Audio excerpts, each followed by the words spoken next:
Thank you for joining me today. It's Brian Gubernick, and welcome to the No Days Off podcast, where we believe that every single day brings a new opportunity to get better. Today, we're going to get better at wealth building, and it's going to kind of piggyback off of a previous episode. I think it was episode 139, a recent episode where I talked about managing investment risk. Within that episode, we talked around compound interest, and how it works and why it matters, and how you have to pay attention to compound interest to understand how to negate investment risk. Go back to that episode and take a listen to it. If you missed it, it's a foundation for today. So let's kind of pick up on that session 139, episode 139 message.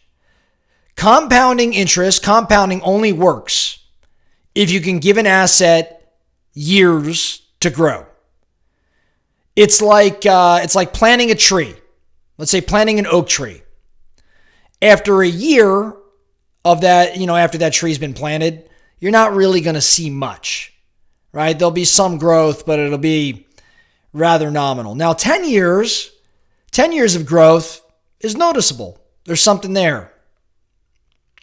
But 50 years of growth, 50 years is extraordinary. So compounding works like planting an oak tree. A year of compounding, not noticeable. 10 years starts to really show up. 50 years, it's extraordinary. Getting and keeping that extraordinary growth, though, requires survival. Surviving all of the unpredictable ups and downs that every investor in real estate, in stock, whatever it may be, the unpredictable ups and downs, they're going to come. They're going to be experienced over time, no matter who you are. If you're in the game long enough, you will have ups and downs. So getting and keeping that extraordinary growth requires surviving these unpredictable ups and downs. Which leads me to Warren Buffett. Okay, the greatest investor of our time. We can spend years trying to figure out how Buffett achieved his investment returns, how he's been able to identify the best companies, how he has been able to identify the best ownership groups or management groups or families that he's dealt with that own these companies like See's Candy, how he's found out or how he's discovered the right time to buy. When the stock was at its right valuation before he acquired. It's really hard to do that analysis. Less hard, though, but equally as important, is pointing to all of the things that Warren didn't do. Warren has never gotten carried away with debt. He rarely uses debt, but even when he has, he never got carried away with it. He never jeopardized, still hasn't jeopardized, of course, his business reputation.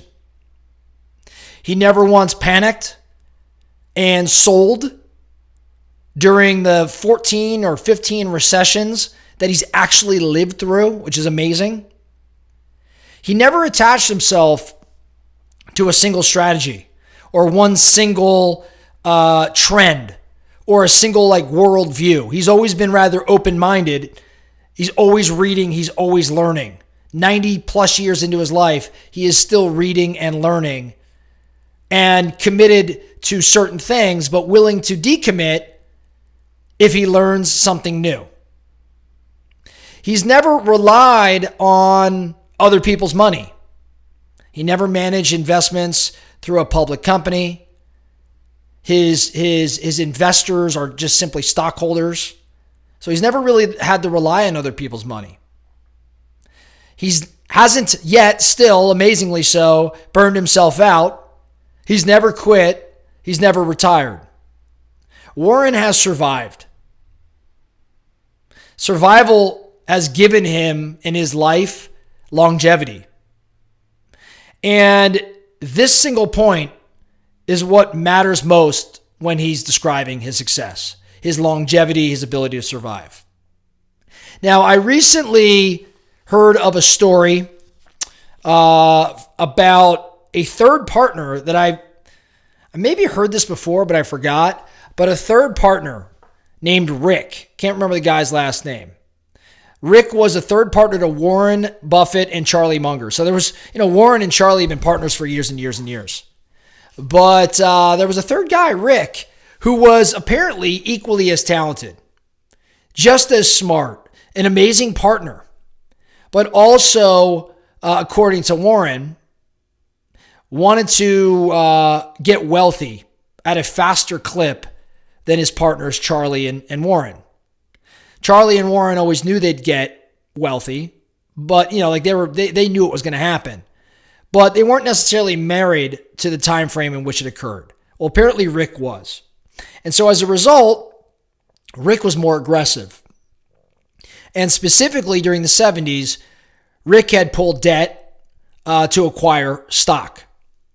He used a specific strategy that many still use, where he put, where he had, on margin, he bought stock on margin. And in 1973, 1974, the stock market collapsed. As a result, Rick's loans were due. And when his loans were due, he had no choice but to actually sell his Berkshire Hathaway stock to Warren Buffett. Rick couldn't survive. And Rick couldn't survive because of his impatience. So why am I emphasizing this message today? Especially after I just talked about it a handful of episodes ago. I'm emphasizing this message because I think we're in rather turbulent times.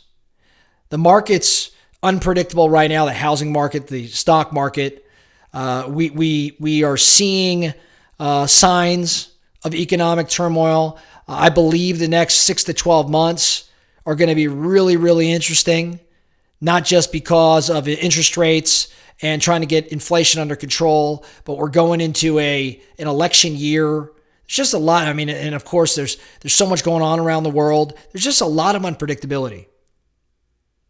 I think that we're going to have to work really hard to stay the course. We're going to have to work really hard to be patient. And so my intention in sharing this message is to get you thinking about survival, in the sense that Warren and Charlie and the greatest investors of our time think about survival. They are patient. They allow that oak tree, not a year or 10 years, but 50 years. And as a result, that oak tree turns into something extraordinary. And that's what your portfolio, that's what your investment's about.